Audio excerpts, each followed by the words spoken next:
Warahmatullahi wabarakatuh. Allah Subhanahu wa taala, salam kepada Rasulullah sallallahu alaihi wasallam.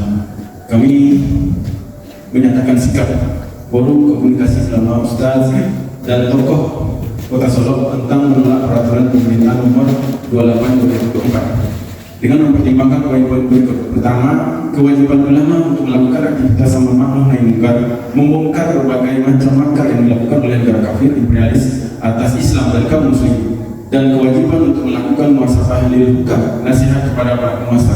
Yang kedua, aspek paling berbahaya dari peraturan pemerintah nomor 28/2024 ini adalah adanya penghalalan terhadap zina, yaitu legalisasi seks bebas di luar nikah di kalangan remaja dan anak sekolah, walaupun tidak diungkapkan secara eksplisit. Yang dipentingkan oleh peraturan pemerintah ini hanyalah seks yang aman secara kesehatan, tidak melihat lagi apakah itu seks yang halal atau seks yang haram di luar nikah menurut agama Islam. Yang ketiga, peraturan pemerintah nomor 28/2024 tersebut khususnya pada pasal-pasal yang diduga kuat menyangkut legalisasi zina haram untuk dilaksanakan. Hal ini karena peraturan pemerintah tersebut berarti sudah menjadi sarana atau jalan al-wasilah yang mengarah pada legalisasi zina di kalangan anak usia sekolah dan remaja. Kaidah fikih menegaskan al-wasilah ilal haram, segala macam perantaraan atau jalan al-wasilah kepada yang haram hukumnya haram.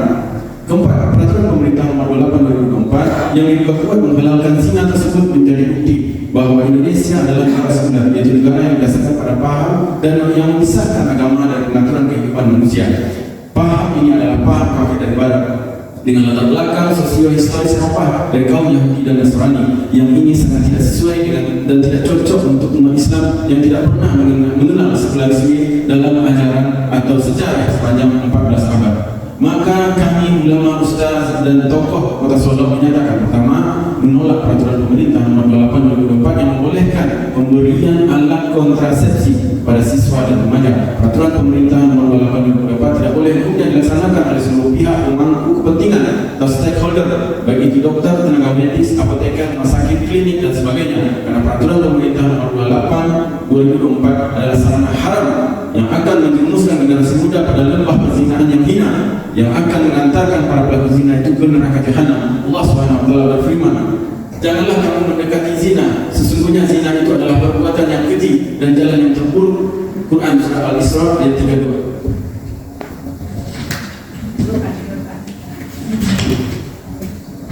Yang kedua, menuntut pemerintah untuk menghentikan dan menghapus praktek sekuler kapitalisme yang menjadi akar besar tatanan kehidupan sosial ini. Penyelenggara negara seperti presiden, DPR dan aparatur negara lainnya seharusnya menjaga generasi muda yang penuh amanah, mendidik dan mengarahkan mereka agar beriman dan bertakwa, bukan malah menjerumuskan generasi muda sendiri menjadi bejat moral dan perilaku seks bebas alias berzina secara merdeka dengan dukungan negara. Islam mengajarkan bahwa seorang pemimpin, imam atau khalifah dalam Islam berkewajiban untuk menjaga atau memelihara umatnya agar mendapatkan segala manfaat dan terhindar dari segala mudarat atau bahaya. Pemimpin Islam diumpamakan sebagai seorang pengembala bagi gembalaannya. Sabda Rasulullah SAW yang artinya imam atau khalifah itu laksana pengembala dan dialah yang bertanggung jawab terhadap gembalaannya atau rakyatnya. Hadis riwayat Imam Bukhari dan Imam Muslim. Yang ketiga, mengajak seluruh komponen masyarakat untuk bersama-sama memperjuangkan syariat Islam secara kafah dalam naungan khilafah sebagai kewajiban syar'i dan solusi mendasar untuk menggantikan penerapan sistem sekuler kapitalisme yang menjadi akar masalah negeri ini.